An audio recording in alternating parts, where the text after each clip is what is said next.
നമസ്കാരം. തിങ്കൾ മുതൽ വെള്ളി വരെ എല്ലാ ദിവസവും നിറയെ പ്രോഗ്രാമുകൾ കാണാൻ ഇഷ്ടപ്പെടുന്നവരാണ് നമ്മൾ. എന്നാൽ തിങ്കളാഴ്ചയും ബുധനാഴ്ചയും വ്യാഴാഴ്ചയും വെള്ളിയാഴ്ചയും എല്ലാം പറഞ്ഞാൽ തീരാത്ത അത്ര വിശേഷങ്ങൾ പറയാൻ തിങ്കൾ മുതൽ വെള്ളി വരെ എന്ന പുതുചിത്രത്തിൻ്റെ വിശേഷങ്ങളുമായി നമ്മോടൊപ്പം രണ്ട് വിശിഷ്ട വ്യക്തികൾ എത്തിയിട്ടുണ്ട്. സ്വാഗതം ചെയ്യാം ജയറാം മേത്തൻ ആൻഡ് റിമി ടോമി. ഒരുപാട് സന്തോഷം നിങ്ങൾ രണ്ടുപേരെ ഇവിടെ കിട്ടിയതിൽ, ഈ ആംബിയൻസിൽ. ജയറാം മേട്ട, ഈ സിനിമയെ പറ്റി ഞങ്ങൾക്കൊന്ന്. തിങ്കൾ മുതൽ വെള്ളി വരെ കുറിച്ച് പറയുകയാണെങ്കിൽ ഒരുപക്ഷെ അവിടുന്ന് പറഞ്ഞ പോലെ തന്നെയാണ്, വർണ്ണിച്ച് തന്നെ പറയാൻ എനിക്ക് ഒരുപാട് കാര്യങ്ങളുണ്ട്. അത് പല കാരണങ്ങൾ കൊണ്ടാണ്. ഒന്ന്, കഴിഞ്ഞ കുറേ വർഷങ്ങളായിട്ട് ഞാൻ ഈ കുടുംബത്തിനകത്ത് നിന്നുള്ള സിനിമകൾ ഒരുപാട് ചെയ്തിട്ടുള്ള വ്യക്തിയാണ് ഞാൻ. കുടുംബത്തിനകത്തെ കഥകളാണ്. അതിൽ അച്ഛനും മകനുമായിട്ടുള്ള റിലേഷനോ അല്ലെങ്കിൽ അമ്മയും കുട്ടികളുമായിട്ടുള്ളതോ അല്ലെങ്കിൽ ഭാര്യയുമായിട്ടുള്ളതോ അതൊക്കെ റിലേറ്റ് ചെയ്യുന്ന ഒരുപാട് സിനിമകൾ ഞാൻ ചെയ്തിട്ടുണ്ട്. അതിൽ നിന്ന് എന്താണ് തിങ്കൾ മുതൽ വെള്ളി വരെ എന്നുള്ള ചിത്രത്തിൻ്റെ വ്യത്യാസം എന്ന് ചോദിച്ചാൽ, ഇതിൻ്റെ ഒരു പശ്ചാത്തലം എന്ന് പറയുന്നത് ഇതുവരെ മലയാള സിനിമയിൽ പറയാത്ത ഒന്നാണ്. ടെലിവിഷൻ രംഗത്തെ സീരിയൽ ആയിട്ട് ബന്ധപ്പെടുത്തിയിട്ടുള്ളൊരു പശ്ചാത്തലമാണ്. അതിൽ ഒരു ജയദേവൻ ചുങ്കത്തറ എന്ന് പറയുന്ന വളരെ ഫേമസ് ആയിട്ടുള്ള, ഇന്ന് കേരളത്തിലെ സ്ത്രീകൾ വൈകുന്നേരം 6 മണി മുതൽ 11 മണി വരെ കാണുന്ന പല സീരിയലിൻ്റെയും റൈറ്ററാണ് ഞാൻ. അതിൽ ഇപ്പോൾ നമ്മൾ കാണുന്ന പല പുരാണ സീരിയലുണ്ട്, അല്ലാണ്ട് ഉള്ളതുണ്ട്. എന്നാലും എനിക്ക് ഏറ്റവും ഇഷ്ടം, എഴുതാനിഷ്ടം കുറച്ച് കുഴപ്പം പിടിച്ച സീരിയലാണ്. അതാണ് ഈ വായി കൊണ്ട് കേൾക്കാൻ. അപ്പോൾ എൻ്റെ സീരിയലുകൾ ഏകദേശം കുട്ടിക്കാലം തൊട്ട്, സീരിയൽ കാണുന്ന കാലം തൊട്ട്, അതായത് സ്കൂളിൻ്റെ സ്കൂൾ അവസാനം പിന്നെ പ്രീ ഡിഗ്രി മറ്റേ പഠിക്കുന്ന കാലത്തൊക്കെ എൻ്റെ സീരിയൽ ഏറ്റവും കൂടുതൽ വളരെ കൗതുകത്തോടു കൂടി കാണുന്നതാണ് പുഷ്പവല്ലി. എൻ്റെ സീരിയൽ കാണുമായിരുന്നു. സീരിയൽ കണ്ടാലേ ഇത് ഉള്ളൂ, സീരിയൽ കണ്ടാലേ ഭക്ഷണം കഴിക്കുള്ളൂ, സീരിയൽ കണ്ടിട്ട് ഉറങ്ങുള്ളൂ, സ്കൂളിൽ പോയിട്ട് വന്നാലും സീരിയൽ കാണണം, കോളേജിൽ പോയിട്ട് വന്നാലും കാണണം. അങ്ങനെ എൻ്റെ എല്ലാ സീരിയലും കാണുന്ന ഈ ജയദേവൻ ചുങ്കത്തറയുടെ വളരെ ഫാനായിട്ടുള്ള ഒരാളാണ് പുഷ്പവല്ലി. ഇവരെ രണ്ടുപേരും ചുറ്റിപ്പറ്റിയിട്ടുള്ളതാണ് സിനിമ. പുതിയ നവാഗതനായിട്ടുള്ള സംവിധായകൻ കണ്ണൻ താമരക്കുളമാണ് ഇത് ഡയറക്റ്റ് ചെയ്തിട്ടുള്ളത്. ഒരുപാട് ഹിറ്റ് സീരിയലുകൾ ചെയ്തിട്ടുണ്ട് കണ്ണൻ. പിന്നെ അതിനേക്കാൾ ഉപരി കണ്ണൻ തമിഴിലൊരു സിനിമ ചെയ്ത് ഭയങ്കര ഹിറ്റായിരുന്നു. അതിനുശേഷമാണ് മലയാളത്തിലേക്ക് വന്നത്. ഇതിൻ്റെ റൈറ്റർ ആണെങ്കിലും ദിനേശ് പള്ളത്ത് ഒരുപാട് സീരിയലുകൾ മലയാള പ്രേക്ഷകർക്ക് സമ്മാനിച്ചിട്ടുള്ള ആളാണ്. സോ അതുകൊണ്ട് അവർക്ക് അതിൻ്റെ പൾസ് കൃത്യമായിട്ട് അറിയാം, ഈ സീരിയലിൻ്റെ പൾസ് കാണുന്നത്. അപ്പോൾ അതുമായിട്ട് റിലേറ്റ് ചെയ്ത് സീരിയലുമായിട്ട് ഇതിന് ബന്ധമൊന്നുമില്ല കഥയ്ക്ക്. സീരിയൽ പശ്ചാത്തലമായി വെച്ചിട്ട് ഒരു നല്ല കുടുംബകഥ രസകരമായി പറഞ്ഞു പോകുന്നു. അത് ശരി. അതിൽ പുഷ്പവല്ലിയുടെ കഥാപാത്രത്തെ കുറിച്ച് റിമിയോട് തന്നെ ചോദിക്കുന്നതാണ് ഏറ്റവും. റിമി, ഞാൻ ആദ്യം റിമിയെ കണ്ടപ്പോൾ എനിക്ക് ഫസ്റ്റ് തോന്നിയത് ഈ ഒരു ലുക്കും ഈ ഒരു ഗെറ്റപ്പും റിമി ഇപ്പൊ ഇരിക്കുന്ന ഒരു ഗെറ്റപ്പാണ്. റിമിക്ക് ഏതാണ് ഇഷ്ടം? ഇതായിരിക്കും ഞാൻ കൂടുതൽ സമയം എല്ലായിടത്തും ഇതാണ്. പക്ഷെ ഇപ്പൊ സിനിമയിലുള്ളതെന്ന് പറഞ്ഞാൽ പണ്ട് ഞാൻ എങ്ങനെയായിരുന്നു ആ രീതിയിൽ വളരെ നാടനായിട്ട് നമ്മുടെ നാട്ടിൻപുറത്തൊക്കെ ഉള്ള എല്ലാവരും ചെയ്യുന്ന ഒരു ഗെറ്റപ്പാണ്. അപ്പൊ ഇപ്പൊ തന്നെ ആ ഒരു വ്യത്യാസം തോന്നിയോ? അതാണ് ഏറ്റവും വലിയൊരു സന്തോഷം. തീർച്ചയായിട്ടും. എന്തായിരുന്നു ചോദിച്ചത്? ഞാൻ ചോദിച്ചത് ആക്ച്വലി ഇല്ല, കുട്ടിക്ക് ആക്ച്വലി ഇല്ലാത്ത തന്നെ വലിയ സമാധാനം. കാരണം ഏറ്റവും കൂടുതൽ പെൺകുട്ടികൾക്ക് ആവശ്യം ആക്ച്വലി, അതില്ലെങ്കിൽ മുന്നോട്ട് തന്നെ പോകാൻ പറ്റാത്ത അവസ്ഥയാണ് എല്ലാത്തിനും. ആക്ച്വലി പറഞ്ഞു കഴിഞ്ഞാൽ ആക്ച്വലി തിങ്കൾ മുതൽ വെള്ളി വരെ ആക്ച്വലി എന്തായിരുന്നു ആ സിനിമ? ആക്ച്വലി നമുക്ക് നിർത്താനുള്ള സമയം അങ്ങനെയായിരിക്കും. എനിക്കതൊന്നും അല്ല, എനിക്ക് പറയാനുള്ളത് ആക്ച്വലി നിങ്ങൾ ഞാൻ ചോദിച്ചു വന്നത്, സ്റ്റേജിലും മിനി സ്ക്രീനിലും തിളങ്ങി നിൽക്കുന്ന ഏറ്റവും ബ്രൈറ്റസ്റ്റ് സ്റ്റാർ ആണ്. മേക്കപ്പ് ഇട്ടും റിമിയുടെ പ്രസൻസ്, റിമി വന്നാൽ തന്നെ എല്ലാവർക്കും ഒരു സന്തോഷമാണ്.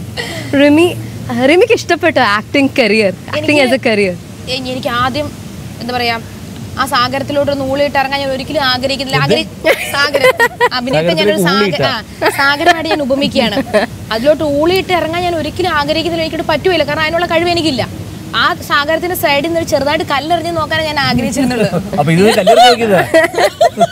കുറെ ഇന്റർവ്യൂസ് നോക്കിയപ്പോ എല്ലാത്തിലും റിമിയുടെ ഒരു സ്റ്റാൻഡേർഡ് ഡയലോഗ് നിങ്ങൾ അധികം ഒന്നും ഇങ്ങനെ പ്രതീക്ഷിക്കരുത്. എനിക്ക് പറയാറിയാമോ, ഇത് ആദ്യം ഒളിച്ചോടിയതാണ്. ഞങ്ങൾ ഇതിന് വേണ്ടിട്ട് സിനിമയ്ക്ക് വേണ്ടിട്ട് ലാസ്റ്റ് ഞാൻ റിമി എടുത്ത് ഞാൻ പറഞ്ഞു, കഥയൊന്ന് കേട്ട് നോക്ക്. ഇല്ല, വേണ്ട എന്നെ കൊണ്ട് വേണ്ട, ഈ ആവശ്യമില്ലാത്ത കാര്യത്തിലാണ് ഞാൻ കഥ കേട്ടത്. 5 സുന്ദരിയിലൂടെ അങ്ങ് പേടി കിട്ടി. എന്താ എനിക്ക് പറ്റുന്നില്ലാത്ത പോലെ എനിക്ക് തോന്നി. 5 സുന്ദരിയിൽ ചെറിയ റോൾ ചെയ്തായിരുന്നു. അതിനുശേഷം റിമിയും ഹസ്ബൻഡും കൂടി വന്നിട്ട് കഥ കേട്ട് കഴിഞ്ഞ് ഞാൻ അപ്പോഴും എനിക്ക് വിശ്വാസമില്ല. പക്ഷെ ഇവര് പറയുന്നുണ്ട്, ജയറാമേട്ടനൊക്കെ പറയുന്നുണ്ട്, സ്ക്രീനിൽ മിനി സ്ക്രീനിലൊക്കെ ക്യാമറയുടെ മുന്നിൽ ചെയ്യുന്ന ആളല്ലേ, ഇവര് ഫോട്ടോഷൂട്ടും കാര്യങ്ങളൊക്കെ. ഞാൻ പറഞ്ഞു അപ്പോഴും എനിക്കൊരു ഇതുമില്ല. ഒരു ദിവസം അഭിനയിച്ചു ഫസ്റ്റ് ഡേ. റിമി പറഞ്ഞു അത് കഴിഞ്ഞിട്ട് അഭിനയിച്ച് നോക്കിയിട്ട് ശരിയായില്ല എന്നുണ്ടെങ്കിൽ എന്നെ മാറ്റിക്കോ, പക്ഷെ എന്നെ മാറ്റിയത് പുറത്താരോടും പറയരുത്. ഞാൻ ചൈനയ്ക്ക് പോയതുകൊണ്ട് ഈ സിനിമയിൽ അഭിനയിക്കാൻ പറ്റിയില്ല എന്ന് പറഞ്ഞിട്ട് വേറെ ആൾ ഇട്ടോളാൻ പറഞ്ഞു. അപ്പൊ ഫസ്റ്റ് ഡേ വന്ന് ഫസ്റ്റ് സീൻ ചെയ്തപ്പോൾ തന്നെ ചൈനയ്ക്കും കൊണ്ട് എവിടെയും പോകണ്ടെന്നുള്ള ഉറപ്പിച്ചു. അതിനുള്ള ഒരു താങ്ക്സ് ജയറാമേട്ടൻ, പ്രത്യേകിച്ച് ജയറാമേട്ടൻ എല്ലാ സീനും നിൽക്കാൻ പറ്റത്തില്ല. ജയറാമേട്ടൻ ആദ്യം താങ്ക്സ് പറയണം. കാരണം ആദ്യത്തെ ദിവസം ഹെൽപ്പ് കിട്ടിയില്ലെങ്കിൽ നമ്മൾ ആകെ ഡൗൺ ആയി പോകും. ആദ്യത്തെ ദിവസം അദ്ദേഹത്തിന്റെ ഭയങ്കരമായ ഹെൽപ്പ് ഉണ്ടായിരുന്നു. പിന്നെ അങ്ങോട്ട് എന്നെ സഹായിച്ചത് കണ്ണൻ ചേട്ടൻ. പിന്നെ എന്നെ ഏറ്റവും കൂടുതൽ ഹെൽപ്പ് ചെയ്ത് നിങ്ങൾ വിശ്വസിക്കുന്ന തരത്തിലുള്ള പ്രൊഡക്ഷനിലെ ഓരോരുത്തരും അവരുടെ ഒരു കയ്യടി നമ്മുടെ ഓഡിയൻസിന്റെ സ്ഥാനത്ത് അവരാണ്. തെറ്റിദ്ധരിച്ചിട്ടാട്ടോ അത്. കാരണം ഫസ്റ്റ് ഡേ റിമി ഒരു വലിയ വാഗ്ദാനം കൊടുത്തു, എല്ലാ സീനിലും എന്നെ കയ്യടിക്കണം. കാരണം സ്റ്റേജിൽ ഞാൻ അങ്ങനെ പരിചയിച്ചു പോയതാണ്. പറയുകയാണെങ്കിൽ അപ്പൊ കയ്യടി കിട്ടണം.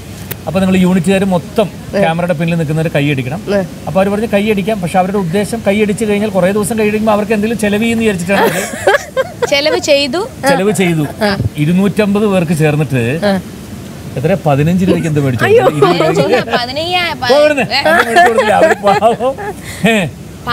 രൂപ കൊടുത്തു ചേട്ടാ. ശരി 250 പേരില്ലായിരുന്നു അവിടെ സത്യത്തില്. 100 രൂപ അങ്ങനെ കണ്ടത്.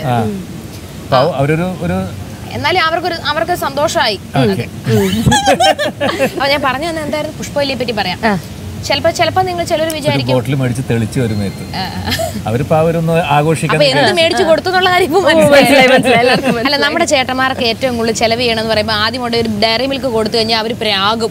അവർ ഉദ്ദേശിക്കുന്ന കാര്യം കിട്ടിക്കഴിഞ്ഞ് കഴിഞ്ഞാൽ അവർക്ക് അതിനപ്പുറം ഒരു സന്തോഷം. അത് ഒരു നേരമെങ്കിൽ ഒരു നേരം അവരത് കുടിച്ച് ഹാപ്പി ആയിട്ട് എന്നെ അനുഗ്രഹിക്കും. ഗോഡ് ബ്ലസ് യു റിവ്യൂ എന്ന് പറയും. അപ്പൊ നിങ്ങൾ പറഞ്ഞോട്ടെ, പുഷ്പവല്ലിയെ പറ്റി നിങ്ങൾ ചിലവരെങ്കിലും വിചാരിക്കും. കാരണം ജയറാമേട്ടൻ അത് തന്നെ പറയണം, ഇത്രയും എക്സ്പീരിയൻസുകൾ 10-25 വർഷമായിട്ട് നമ്മുടെ സിനിമകളിൽ ഇദ്ദേഹത്തോടൊപ്പം ഒരു സീനിലെങ്കിലും അഭിനയിക്കാൻ പറ്റിയ എൻ്റെ വലിയൊരു മുജ്ജന്മ പാപം അല്ല പുണ്യം എന്ന് തന്നെ പറയാം. അപ്പൊ പുഷ്പവല്ലിയെ പറ്റി പറയാം. പുഷ്പവല്ലി ശരിക്കും ചിലർ വിചാരിക്കും ഇങ്ങനെയൊക്കെ ഉണ്ടാവുമോ, സീരിയൽ തന്നെ മനസ്സിൽ കയറ്റി സീരിയലിലൂടെ ജീവിക്കുന്ന സ്ത്രീകളൊക്കെ ഉണ്ടാവും. ഉണ്ട്. ഈ സീരിയൽ എന്ന് പറയുന്ന സംഭവം പലർക്കും അറിയത്തില്ല എന്ന്. അതിൻ്റെ ഒരു റീച്ച്, അത് ഇഷ്ടപ്പെടുന്ന ആൾക്കാർ, അത് ഇഷ്ടപ്പെടുന്ന ചേച്ചിമാരോ ലക്ഷക്കണക്കിന് കോടിക്കണക്കിനുണ്ട്. ശരിയാണ്. അപ്പൊ അതിലൊരാളാണ് ഞാൻ. അവര് ചിലർ ആ സീരിയൽ സ്വന്തം ജീവിതമായിട്ട് കണക്കാക്കി അതിൽ സ്വന്തം ജീവിതത്തിൽ റിലേറ്റഡ് ആയിട്ട് പലതായിട്ട് തോന്നും. അതേപോലത്തെ ഒരാളാണ്. ഇത് ഒരു കോമഡിയുടെ ലെവലിൽ ചിന്തിച്ചാൽ മതി. റിമി അതിന് സീരിയല് കണ്ട് ഈ ഒരു ലെവലിൽ എപ്പോഴെങ്കിലും എത്തിയിട്ടുണ്ടോ? സീരിയൽസ് ഇരുന്ന് കണ്ടിട്ടുണ്ടോ? സീരിയൽ കാണാറുണ്ട്, പക്ഷെ എന്താ പറയാ ഈ ലെവലിൽ ഒരിക്കലും എത്തിയിട്ടില്ല. അപ്പൊ ശരിക്കും ക്യാരക്ടറിലേക്ക് കയറേണ്ടി വന്നു അല്ലേ? കുഴപ്പമില്ല. പിന്നെ എനിക്ക് അങ്ങനെ പുഷ്പവല്ലി മാറാൻ വലിയ പാടൊന്നുമില്ല. കാരണം ഇത് ഞാൻ തന്നെയാ കുറെ സ്ഥലങ്ങളിൽ എൻ്റെ സ്വഭാവവും ഇതിനകത്ത് നിങ്ങൾ കാണും. എല്ലാം സാഹസികതയാണ്. തെങ്ങിന്റെ മുകളിൽ കയറുക, ഫാനേന്ന് വീഴുക, മലയുടെ മുകളിൽ നിന്ന് ഇറങ്ങി ഓടി വരിക, പിന്നെ എന്തൊക്കെയാണ്, പിന്നെ ചാക്കിച്ചാടുക, നീന്തി വരിക, അങ്ങനെ ഭയങ്കര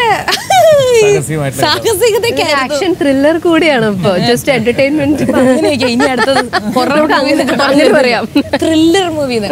ഇനി എന്താ കുട്ടിക്ക് അറിയണ്ടേ? എനിക്കറിയേണ്ടത് ജയറാമേട്ടൻ എല്ലാ ഒരുപാട് സിനിമകൾ ചെയ്തിട്ടുണ്ട്. ജയറാമേട്ടൻ സാധാരണ മനുഷ്യരോട് വളരെ അടുത്ത് നിൽക്കുന്ന കുറേ ക്യാരക്ടേഴ്സ് ചെയ്തിട്ടുണ്ട്. സാധാരണ മനുഷ്യരിൽ ഇത്രയധികം ഇൻഫ്ലുവൻസ് ചെലുത്തുന്ന സീരിയൽസിനെ പറ്റി അതിനോടുള്ള ജയറാമേട്ടൻ്റെ ഒരു അപ്രോച്ച് എങ്ങനെയാണ്?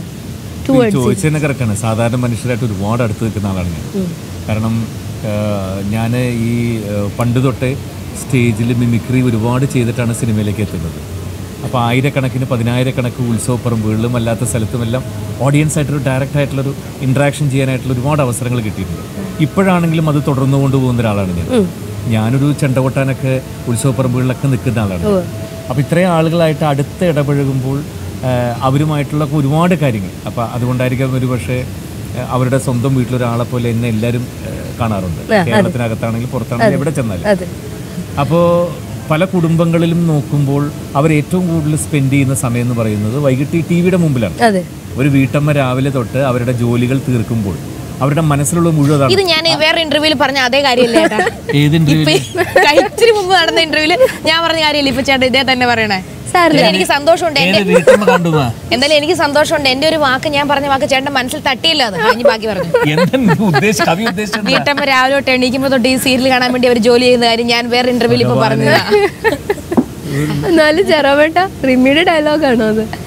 റിമി പറഞ്ഞാൽ അപ്പോൾ അവരെ അതിന് വേണ്ടിയിട്ട് വെയിറ്റ് ചെയ്യുന്നൊരിതില്ലേ, അവർക്ക് വേണ്ടിയിട്ടൊരു സിനിമ, അവരെ അതിനെ റിലേറ്റ് ചെയ്യാൻ പറ്റുന്നൊരു സിനിമ, അതാണ് തിങ്കൾ മുതൽ വെള്ളി വരെ. അല്ല, സീരിയൽസിനോട് ജെറാമേട്ടന് സീരിയൽസിനോട് എന്നുള്ള ഒരു ഐഡിയയോട് ഭയങ്കര ഇഷ്ടമാണോ അതോ ന്യൂട്രൽ ആണോ, എങ്ങനെയാണ്? സീരിയൽ കാണാറുണ്ടെന്ന് വെച്ചാൽ അതിന് വേണ്ടിയിട്ട് വൈകുന്നേരം വെയിറ്റ് ചെയ്ത് ഇന്ന് 6:30 സീരിയൽ കാണാൻ അങ്ങനെ കാണാറില്ല. വീട്ടിൽ ചെല്ലുമ്പോൾ ഫ്രീ ആണ്, വൈകുന്നേരം ടി വികൾ മാറ്റി പോകുമ്പോൾ ഇൻട്രസ്റ്റിംഗ് ആയിട്ടുള്ളതെല്ലാം അത് കാണാറുണ്ട്. അല്ലാണ്ട് ഒരിക്കലും ഒരു കലാരൂപത്തെ നമ്മൾ പുച്ഛിക്കാൻ പാടില്ല. ചില ആൾക്കാരോട് നമ്മൾ സീരിയൽ, നിങ്ങൾക്ക് സീരിയൽ കാണോ, അങ്ങനെ എന്തിനും പറയണ്ട. സീരിയൽ കാണുന്ന സീരിയലിന്റെ ഒരു വില അറിയത്തില്ലായിട്ട് അവർ പറയുന്നത്. ഇന്ന് നിലനിൽക്കുന്ന ചാനലുകളിൽ ഏറ്റവും കൂടുതൽ വരുമാനം അവർക്ക് കിട്ടുന്ന സീരിയലിലൂടെയാണ്. അത് പലർക്കും അറിയില്ല. ശരിയാണ്. അപ്പൊ എവിടെയായിരുന്നു ഷൂട്ടിങ്ങും? തിരുവനന്തപുരത്തിന്റെ പ്രാന്ത പ്രദേശങ്ങൾ, പല പ്രാന്തമായിട്ട് നമ്മൾ ഉദ്ഘാടന പ്രദേശങ്ങളിലോട്ട് ഇതുവരെ കാണാത്ത, ഞാനൊക്കെ എത്രയോ വർഷം ഇത് നായിക അങ്ങനെ ആയതുകൊണ്ട് പ്രാന്തപ്രദേശങ്ങളിലാണ് അത് പോയത്.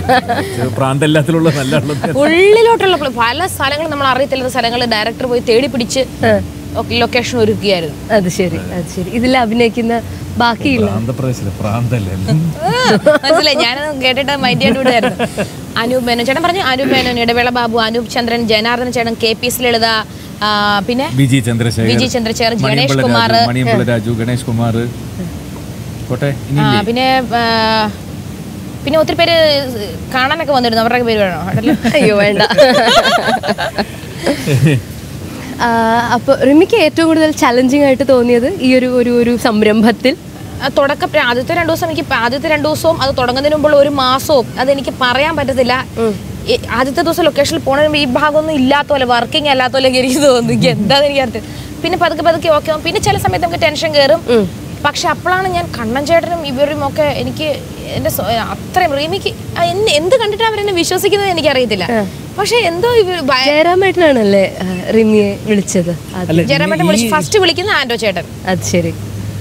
ഇങ്ങനെ ഒരു സ്പോണ്ടേനിയസ് ആയിട്ട് സംസാരിക്കാൻ പറ്റുന്ന ഇങ്ങനെ ഒരു ആക്ടിവിറ്റി ഉള്ള എപ്പോഴും ഇങ്ങനത്തെ ഒരാളായിരിക്കണം ആ ക്യാരക്ടർ ചെയ്യേണ്ടത്. അപ്പൊ ഇങ്ങനെ പെട്ടെന്ന് റിമി ടോമി ഞങ്ങൾ എല്ലാവരും കൂടി പറഞ്ഞപ്പോൾ ആൻഡോ പറഞ്ഞ് ഞാൻ വിളിക്കാന്ന് പറഞ്ഞിട്ട് അങ്ങനെയാണ് ആൻഡോ ഫസ്റ്റ് വിളിക്കുന്നത്. റിമിയിൽ ഒരു വലിയ നടിയെ ജയറാമേട്ടൻ കാണുന്നുണ്ടോ? വലിയ നടി ഇപ്പോഴും കാണുന്നില്ല. അത്യാവശ്യം ഈ പടത്തിന് വേണ്ട ഒരു നടി ഉണ്ടായിരിക്കാം, അത്രേ ഉള്ളൂ. വേണ്ടിയിരുന്നു.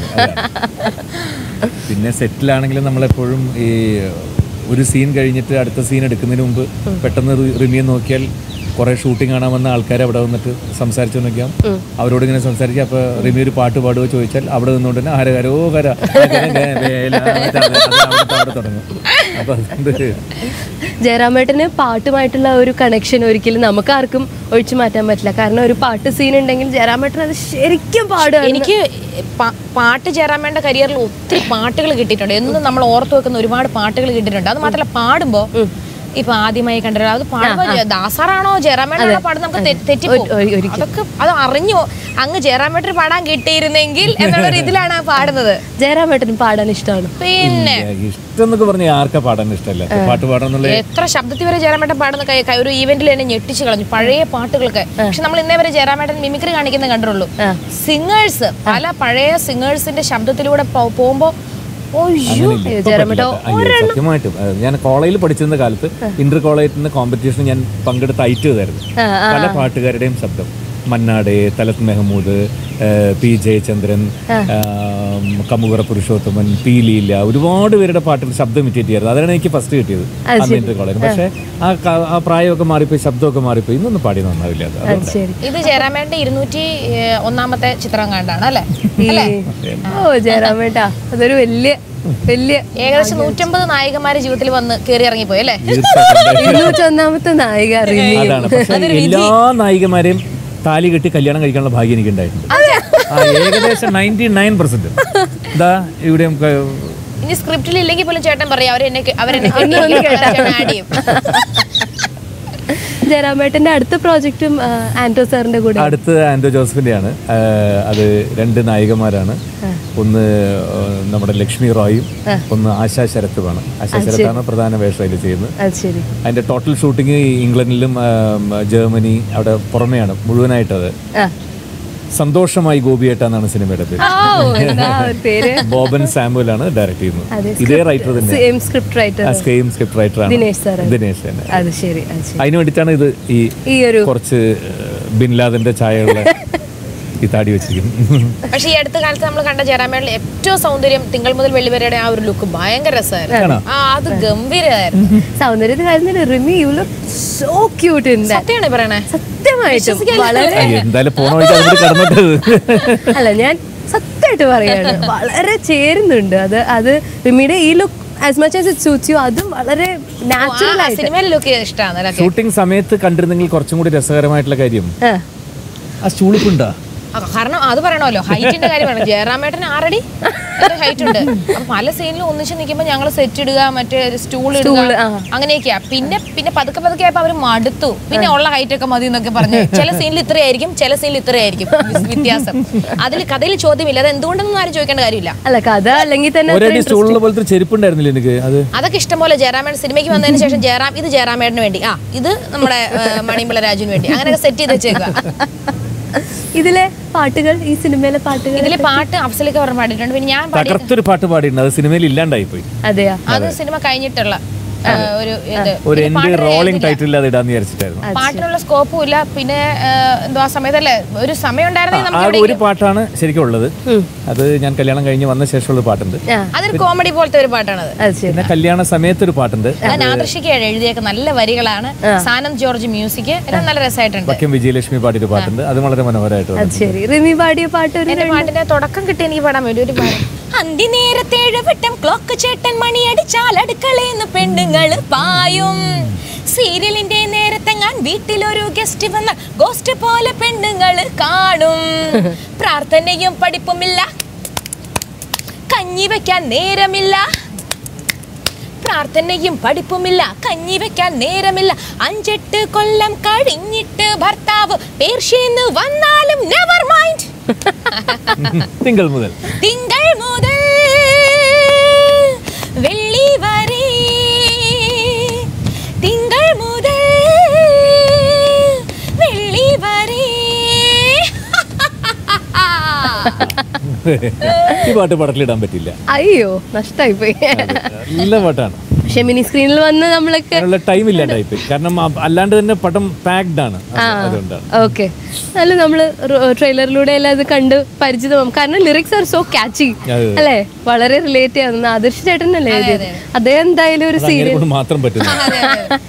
സീരിയല് കാണുന്ന കുറെ വ്യക്തികൾ എന്തായാലും അദ്ദേഹവുമായിട്ട് അടുത്ത പാട്ടിന്റെ വരികളാണെങ്കിൽ നമ്മൾ ഭയങ്കര ക്യാച്ച് 3 അടി ഹൈറ്റില്. പക്ഷെ നല്ല രസമുള്ള വരികളാണ്. റിമിയുടെ പുതിയ ആക്ടിംഗ് സംരംഭം, പറഞ്ഞിട്ടും തീരാത്തത്ര വിശേഷങ്ങൾ. ഇനി വീണ്ടും അടുത്ത എപ്പിസോഡിൽ കാണാം. വിശേഷങ്ങളൊന്നും തീരുന്നില്ല. വീണ്ടും കാണാം.